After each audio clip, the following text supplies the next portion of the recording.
And this is Lunchtime Politics. We're reaching you live from our global headquarters in Channels Television. I am Bukola Koka. Thank you for staying tuned. The top stories. Independent National Electoral Commission, INEC, distributes election materials across 20 states in preparation for Saturday's by and rerun election, as tension mounts in Jos, Plateau State, over the exclusion of PDP in the exercise. Minister of Aviation and Aerospace Development, Mr. Festus Keyamo, insists that the headquarters of the Federal Airports Authority of Nigeria, FAAN, must return to Lagos to leverage efficiency. Federal government says its projected increase in internally generated revenue by 77% in 2024 will help close funding gaps for project execution, as an economist joins us today to analyze and provide perspectives on the state of the economy.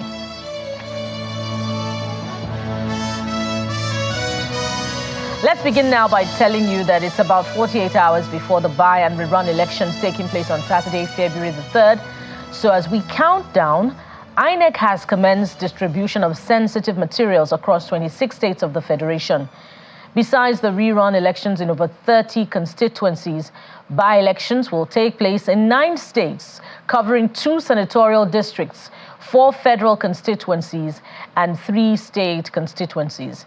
However, there is palpable tension in Jos, Plateau State capital, following the non-inclusion of the PDP on the ballot paper for the rerun elections for Plateau North senatorial seat and Bassa Jos North federal constituency, scheduled for Saturday. Intra-party Advisory Council in the state has rejected INEC's decision for the exclusion of one of the political parties, describing it as unreasonable and unacceptable. Meanwhile, INEC National Commissioner in charge of Plateau, Kaduna, Nasarawa, and the Federal Capital Territory, Mohammed Kudu Haruna, was at the central bank for distribution of sensitive and non-sensitive materials to the local government areas. The rerun elections were scheduled to hold across 6 local government areas of Bassa, Barikin Ladi, Jos North, Jos South, Jos East, and Riyom, respectively.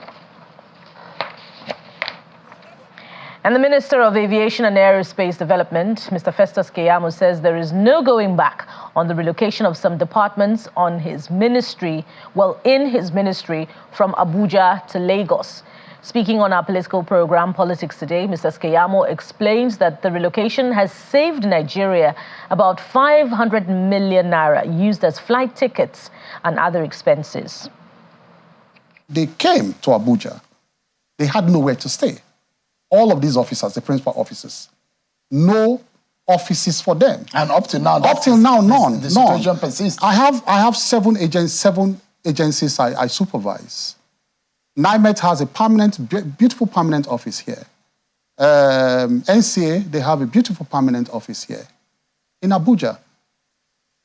So all of this we're talking about is not that the whole of aviation is one of those 7 that's moving back to Lagos, the decision makers. Now, when they came here, they had nowhere to stay, no office. So they milled around for some time, and they all went back to Lagos anyway. The new management approached me. It's not like I woke up one morning and decided this is the decision that I must take. They came to me with facts and said, look, Minister Oga, this is our problem. I said, what's your problem?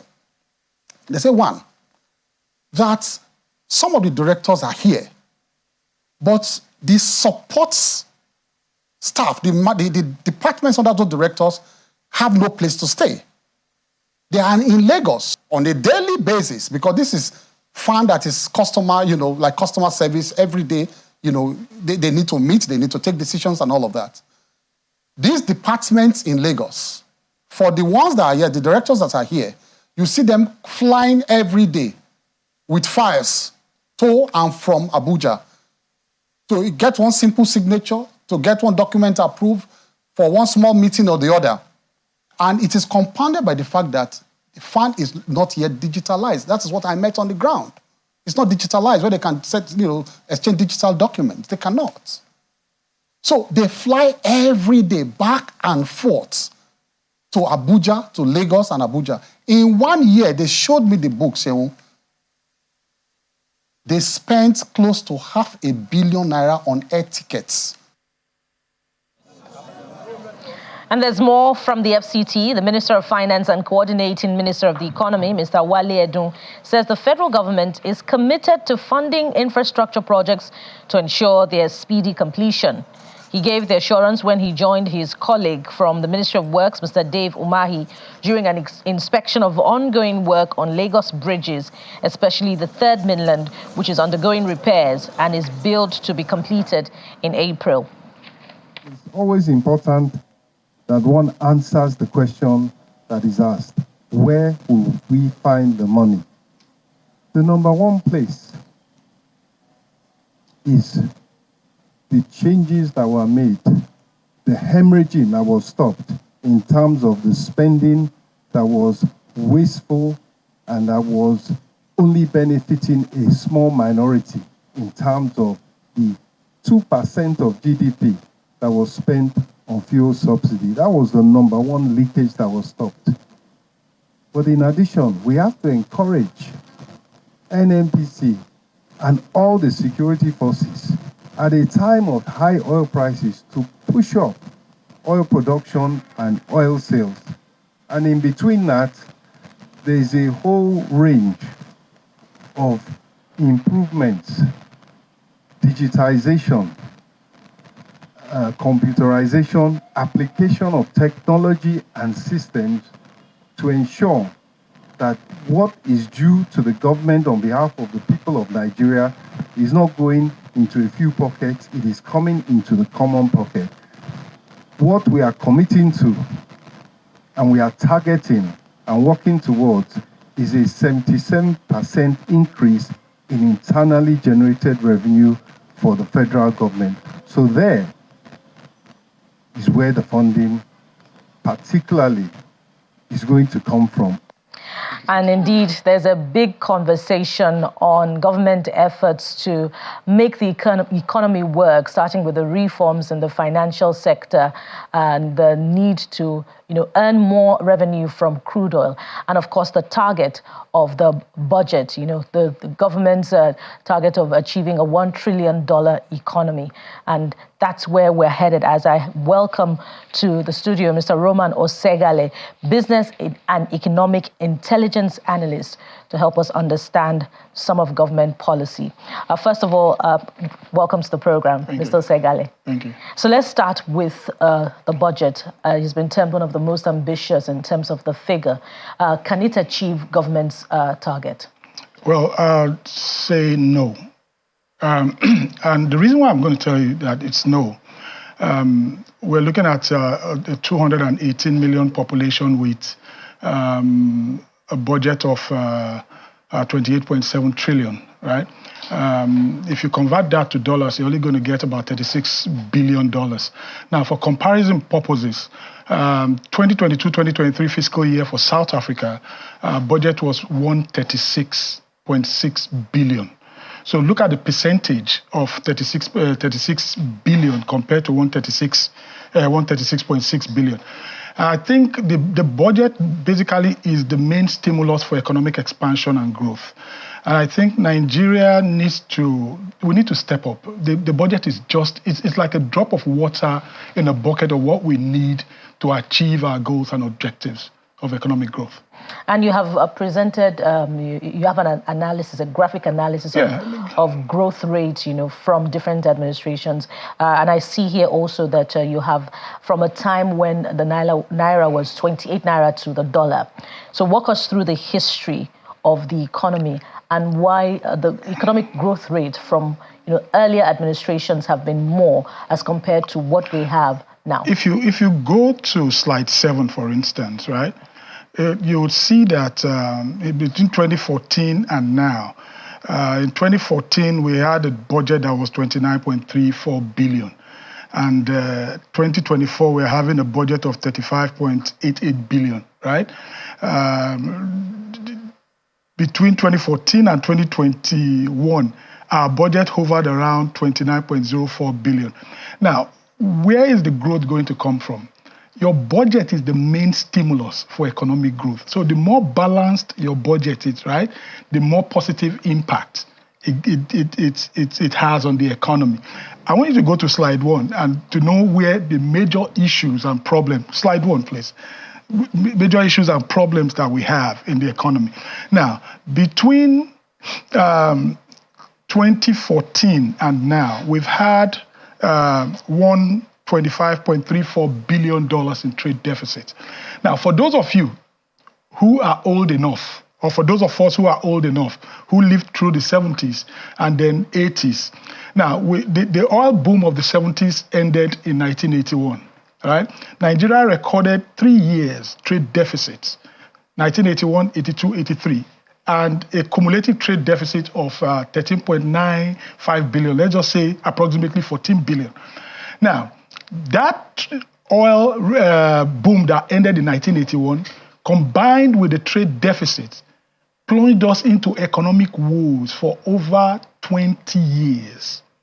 Now, the problem now and the challenge is this. We've had trade deficits in 2014, 2015, 2016, 2017, 2018, 2019, 2020, 2021, 22. The 23 official figures are not out. Paradoxically so, by the way, because it was supposed to be, a gain for Nigeria, oil boom. No. You see, if you look at, go back to slide 1, you see, we had an oil boom from 2004 to 2013. That oil boom ended in 2013. And from that 2014 till date, we've been recording trade deficit. That's why the pound is almost hitting 2,000 naira at the parallel market to 2,000 naira to a pound now, and over almost 1,005 to the dollar. Now, this thing will not stop. 2 years ago, I made a video, which I also replicated on channels, that the tsunami was coming. You understand? Now, the 3 years trade deficit we had in the early 80s, right, plunged us into about 23 years of economic woes because of the over-dependence on oil. And nothing has changed. They say insanity is doing the same thing over and over again and expecting a different result. Now, the budget is being pegged on crude.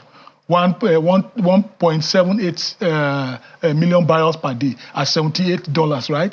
Nobody is adding any value to the economy.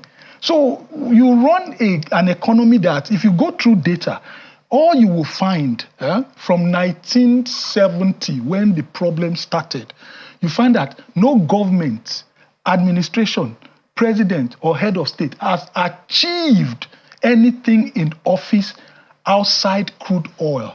And the crude oil prices is always determined by instability or war or something happening in other regions of the world that the West now turns to Nigeria or OPEC and say, okay, fill in the quota. We increase our quota, prices shoot up. You understand? When you go through the numbers, there is nothing that has added to our economic growth other than the price of crude. And we still find people in government still fixated on this same woes that has plunged us into this mess.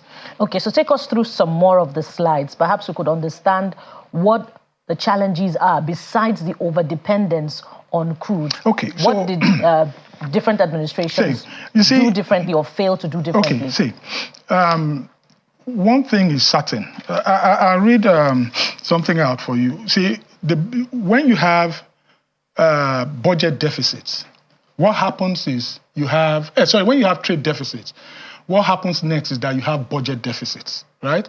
Immediately you have budget deficits, you have to borrow to cover your budget deficits. As you borrow to cover your budget deficit, you pay more in interest. Meanwhile, the small revenue you are making, right, it's thinning out because more of it still continues to go into your debt service.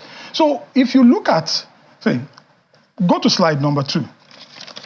You see that between 2014 and 2024, our budget deficit has increased by 861% from just 1.08 trillion in 2015. It's now about 10.38 trillion.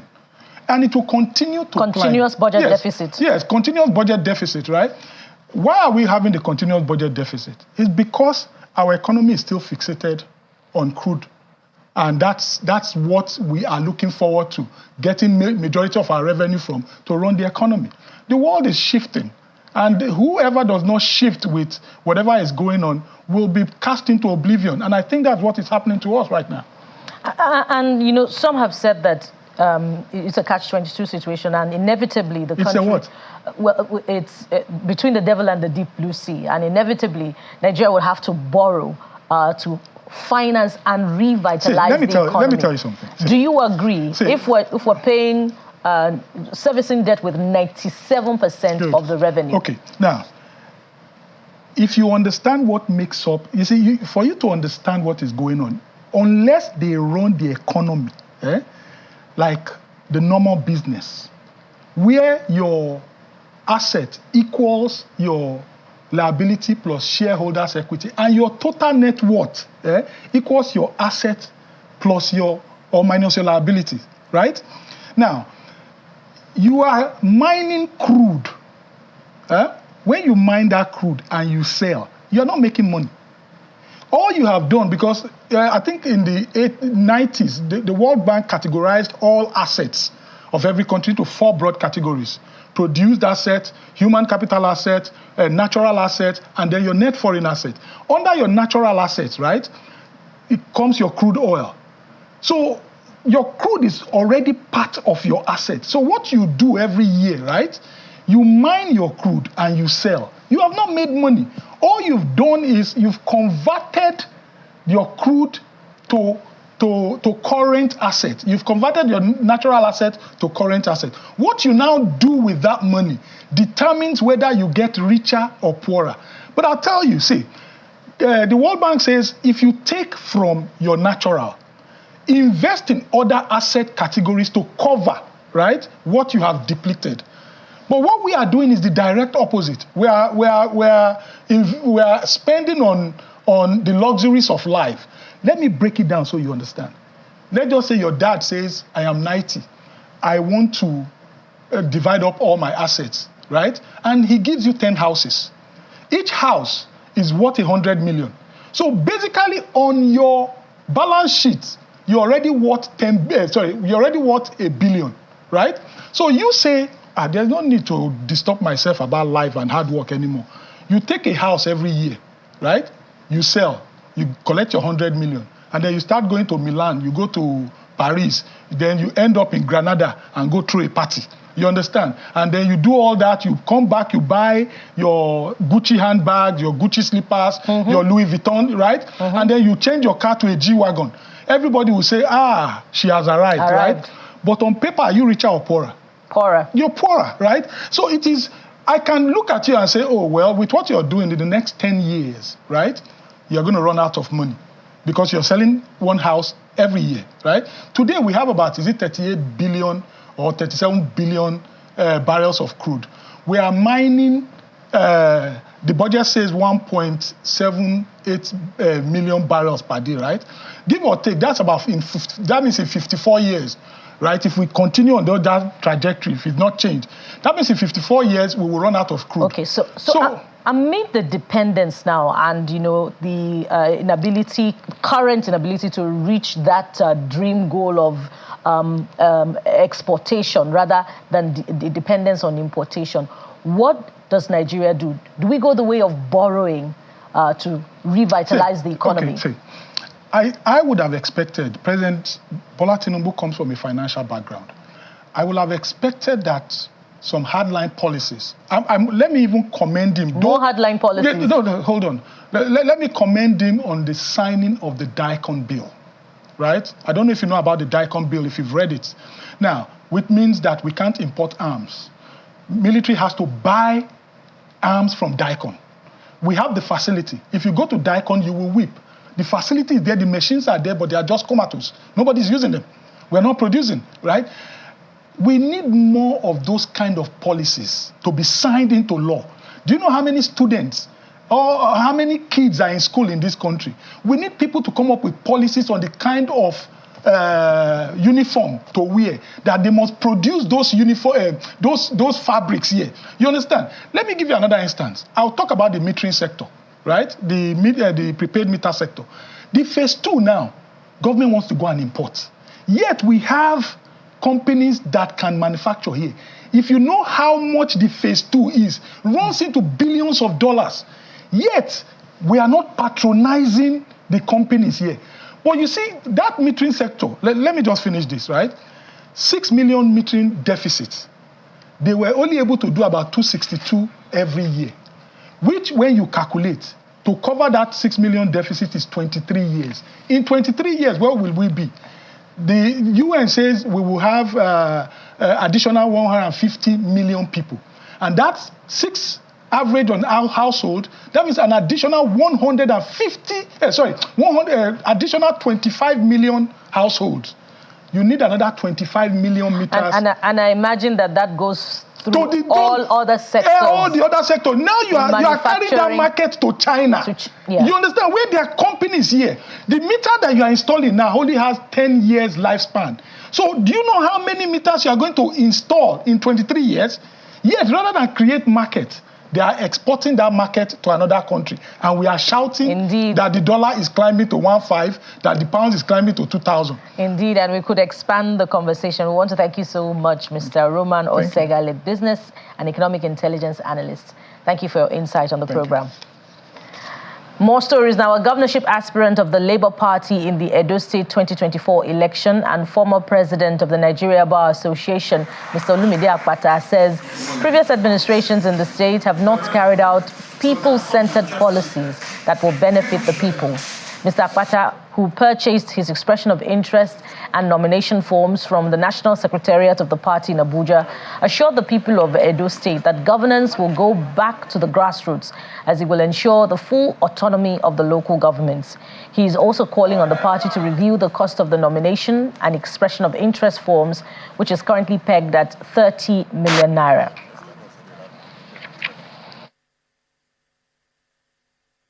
Education is not only in Benin City. Edo State is 18 local governments. And I can speak to the issue because in the last couple of months, I've gone around the state twice. By road, not by air. And I have been able to reach out to the people to see what they are suffering. Did you see that video from the primary school in Ewato, where children were lying on their tummies to take notes? That is dehumanizing, to say the least. I have not heard the Edo State government speak to the issue. It's a scandal, downright scandal. So you can be sure that, I mean, I can speak to many issues here today, but I don't think we have the time. So let me say, at the heart, at the kernel of whatever it is that we shall be doing, if God is kind enough to give us leadership in Edo State, is that the people will remain there at the center. Once that is your driving force, once that is what propels you, you will come up with policies and programs that will benefit the people. And you know the all-pervasive effect of agriculture from the point of view of providing employment, from the point of view of feeding the people, from the point of view of the building the economy of the individual farmer. I don't think we have done enough to build that sector in our state. So you can be sure that the Edo State government, under my leadership, in the event that I become the Labour Party candidate and I eventually win the election, will focus on agriculture. The governor of Delta State, Mr. Sheriff Oborevori, has suspended his Commissioner for Agriculture and Natural Resources, Honorable Omon Perekebena Perez, the ministry's permanent secretary, and other officials of the ministry following the outcome of the review of the implementation of the Greenhouse Project by the State Ministry of Agriculture and Natural Resources. In a statement by the Secretary to the State Government, Dr. Kingsley Emu, the suspension follows the outcome of an interim report of the committee set up by the governor to investigate allegations of corruption and perceived infractions relating to the management of the scheme by the ministry.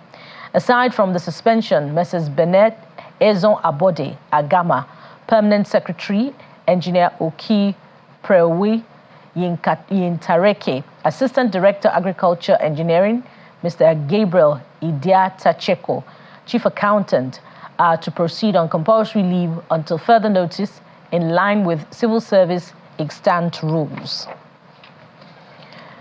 And that's it on the program. You have been served today's edition of Lunchtime Politics. Thank you for watching. We'll be back again tomorrow. I am Bukola Koka. Bye for now.